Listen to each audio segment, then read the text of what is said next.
मुसलमानों को अब भी करबला आवाज़ देती है, मुसलमानों को अब भी करबला आवाज़ देती है। मुकम्मल मुस्तफ़ा के ख्वाब की ताबीर हो जाए, हज़ारों बाबरी मस्जिद बनेगी सारी दुनिया में, हज़ारों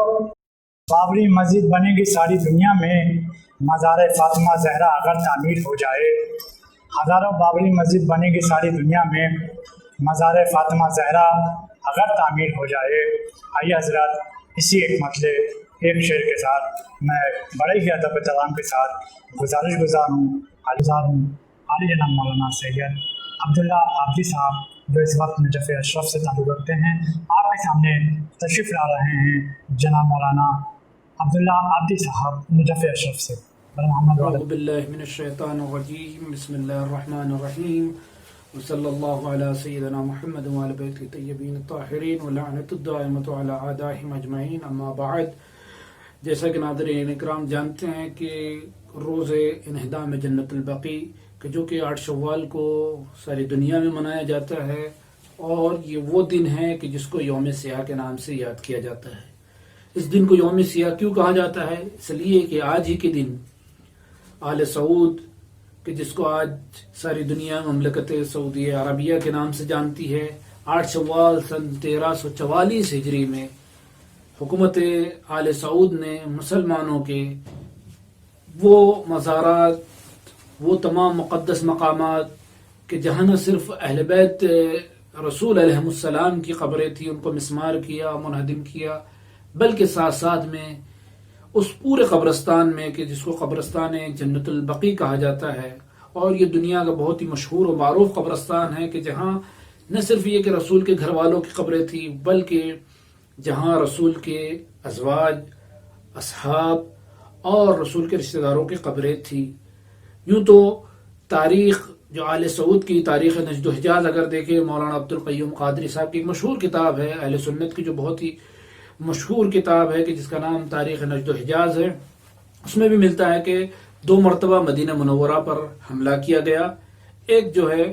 सन 1220 में जो है हिजरी सन में जो हमला किया गया मदीना मुनव्वरा पर, उसमें भी जो है काफ़ी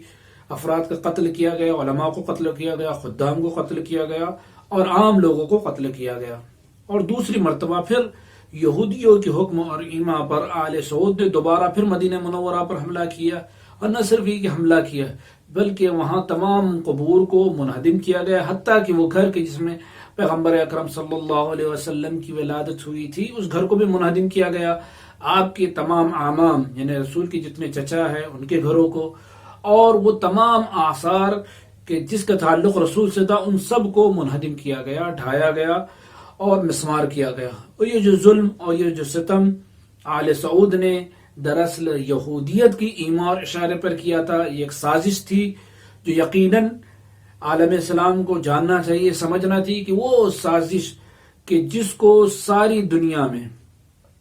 ये मालूम होने की जरूरत है सारी दुनिया को कि ये ऐसी साजिश थी कि जिसके जरिए से दरअसल जिसके पस पर्दा पस मंजर यहूदियत इस्लाम को नुकसान पहुंचाना चाहती थी, दीन को नुकसान पहुंचाती थी, क्योंकि वो जानते थे कि जब तक ये तमाम मज़ारात, ये तमाम आसार कदीमा, ये तमाम निशानियां मौजूद हैं, जिक्र रसूल और आले रसूल होता रहेगा, दुनिया उन्हें याद करती रहेगी। और इनका मकसद ये था कि जब इनको ढा दिया जाएगा, मिस्मार कर दिया जाएगा, मुनहदिम कर दिया जाएगा, तो लोग उतना इनको याद नहीं करेंगे। लिहाजा इस साजिश को अमली जामा पहनाने के लिए यहूदियत ने, आप जानते हैं कि मोहम्मद अब्दुल वहाब के ज़रिए सन 1185 हिजरी में जो हुकूमत कायम की थी आले सऊद की, उस हुकूमत के ज़रिए से हत्ता कि खुद पैगम्बर अकरम के रोज़े मुक़द्दस को भी ढाने की नापाक कोशिश की गई।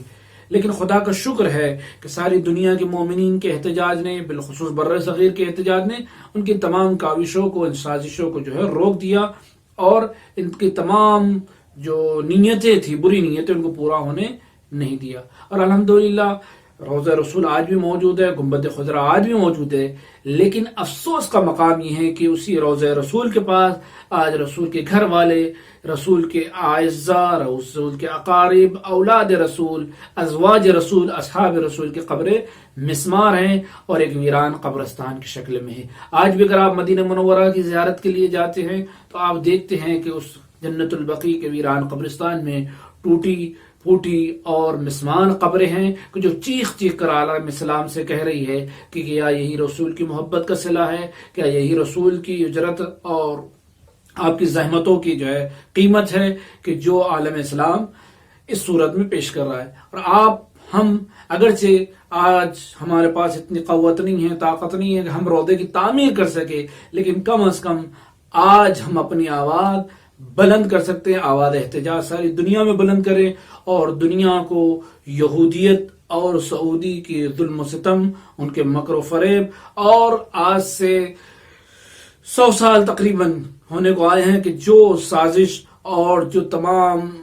پروپیگنڈا جس طریقے سے لوگوں نے کیا تھا اس زمانے میں کہ یہ کفر ہے، شرک ہے، بدعت ہے، ان تمام کو آشکار کریں کہ جو انہوں نے کفر، بدعت، شرک، بت پرستی، قبر پرستی کا نام لے کر ان روزوں کو منہدم کیا، ان مقامات مقدسہ کو منہدم کیا، اس کے خلاف ہم سب مل کر ساری دنیا، عالم اسلام اپنی آواز احتجاج بلند کرے اور ساری دنیا کو بتائے کہ ہم کل بھی ظالموں سے نفرت کرتے تھے، آج بھی ظالموں سے نفرت کرتے ہیں، کل بھی ہم نے کبھی ظالموں کا ساتھ نہیں دیا، آج بھی ہم ظالموں کا ساتھ نہیں دیتے، اور جو بھی دنیا میں مظلوم ہے، خواہ وہ دین سے تعلق رکھتا ہو یا نہیں رکھتا ہو، ہم مظلوموں کے ساتھ ہے۔ دراصل آج کے دن یعنی 8 شوال کے دن آواز احتجاج اس لیے بھی بلند کرنا ہے کہ دنیا کو بتانا ہے کہ اگر یہ لوگ چاہتے ہیں دین کا خاتمہ، اسلام کا خاتمہ، شریعت کا خاتمہ، نام رسول کا خاتمہ چاہتے ہیں تو یہ ممکن نہیں ہے، اس لیے کہ خداوند عالم کا جو نور ہے جس کو خداوند عالم نے روشن کیا ہے،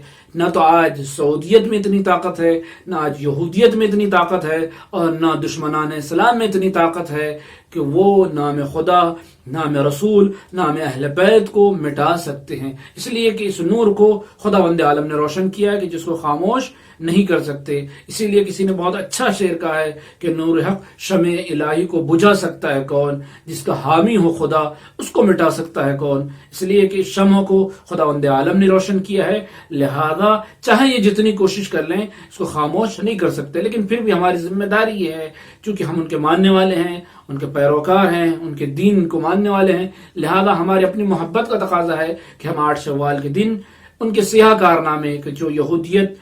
اور سعودیت نے جو سیاہ کارنامے انجام دیے اس کے خلاف اپنی آواز احتجاج ساری دنیا میں بلند کرے اور ان کے گھنونے کارنامے اور ان کے بدترین کارناموں کو ساری دنیا کے سامنے پیش کرے۔ یہی 8 شوال کے دن روز احتجاج اور آواز احتجاج کا مقصد ہے۔ وآخر دعوانا الحمد للہ رب العالمین۔